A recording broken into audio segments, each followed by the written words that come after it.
Bismillahirrahmanirrahim. Assalamu alaikum wa barakatuh. Good morning to Mr. Chairman, honorable professors and judges.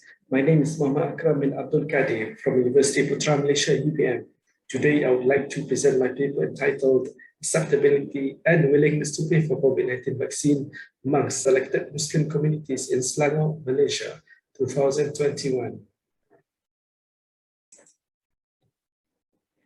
This is the abstract of the paper. The contents will be presented in the following slides.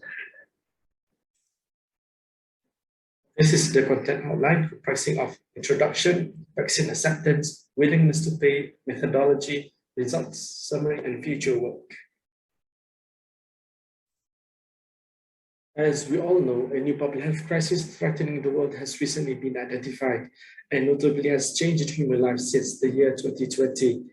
Well, it started with a cluster of 44 pneumonia cases of an unknown etiology detected in China in late December 2019, closely linked to a wet market in Wuhan caused by a coronavirus probably originating from bats. The first case in Malaysia came in February 2020.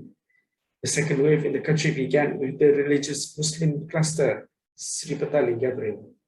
And as of 25th July 2021, there were over 1 million confirmed cases of COVID-19 in the country. Until November 2020, the Fattah cluster was the largest cluster in the country with 3,375 cases with 34 deaths. Such incidents might be repeated in the future in a close-knit Muslim majority country. Second problem is that we need a better approach apart from practicing preventive practices. Well, vaccine is the answer. Thirdly, acceptance and access to the COVID-19 vaccine. Gaining communities' trust to accept vaccination is crucial to eradicate the disease. In 2019, the WHO identified vaccine refusal as one of the 10 threats to global health. It is therefore crucial to assess vaccine acceptance, especially among population at risk. The Oxford Dictionary defines acceptability as the quality of being accepted. Globally, research conducted revealed that most of the community accepts the COVID-19 vaccine. Willingness to pay for the vaccine would be an indicator of how much the society will spend for their health through the cost-benefit analysis CBA method.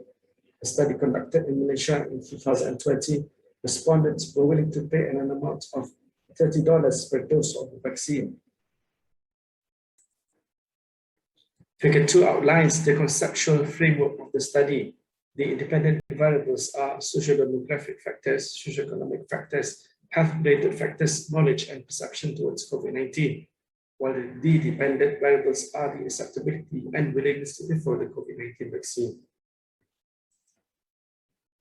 This is an analytical cross-sectional study conducted among Muslim communities in Bandar Baru, Selangor from May to June 2021. The inclusion criteria was committee members and Ahli Qaryah of the selected mosque and surau in Bandar Baru. Foreigners are not included in the study, and participants under the 18 years of age were the exclusion criteria. The sampling method would be the cluster sampling method, and the calculated estimated sampling size was 655 subjects. The estimated response rate was 9.44%. 491 out of the estimated 5,200 respondees. Most respondents were male, 51 years and above, from the professional occupational category and having a monthly household income of more than $2,500.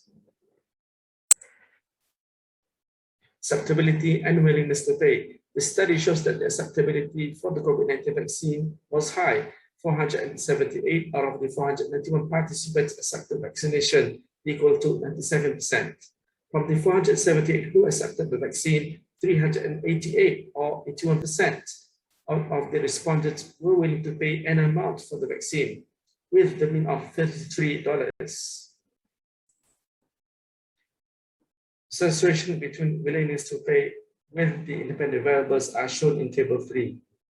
There was significant association between the willingness to pay with the age group, p-value 0.02, household size, p-value 0.045, occupation category, p-value 0.004, and household income, p-value of 0.003.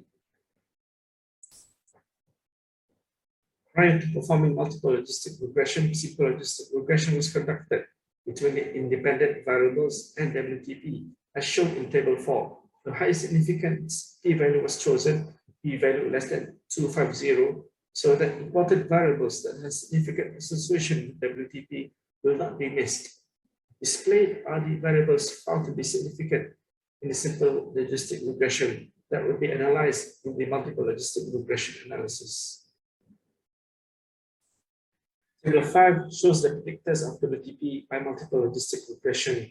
Respondents from the age group 18 to 30 years, 31 to 40 years, 41 to 50 years were 2 or 3 times more likely to pay for the COVID-19 vaccine compared to those above 51 years. Respondents from the younger age group were more willing to pay, could be due to high distribution of knowledge from the age group below 51 years, as revealed in this study. Meanwhile, respondents having household income between 1,145 to 2,590 were 2 times, and with household income of more than 2,590 were 3 times more willing to pay for the COVID-19 vaccine. Respondents with higher household income would have their financial barrier be removed, hence better ability to pay for the vaccine. In summary, this study discovered a high percentage for acceptability for the COVID-19 vaccine, 37%, and most were willing to pay for the vaccine, 81%. Respondents from age group less than 51 years and having monthly household income of more than $1,145 were found to be the predictors of the willingness to pay for the vaccine. The high acceptance and willingness to spend for the COVID-19 vaccine signifies their trust in using the vaccine to end the pandemic. Recommendations for policy and practice. It could be recommended that some citizens could require vaccine from private institutions that require payment. Then the government could prioritize vaccine rollout to citizens from B40 group, leaving the M40 and T20 to acquire vaccine by payment. For future studies could incorporate interventions such as health education, health campaign focusing to the B40 income group, so that vaccination rates among them could be increased. Thank you very much.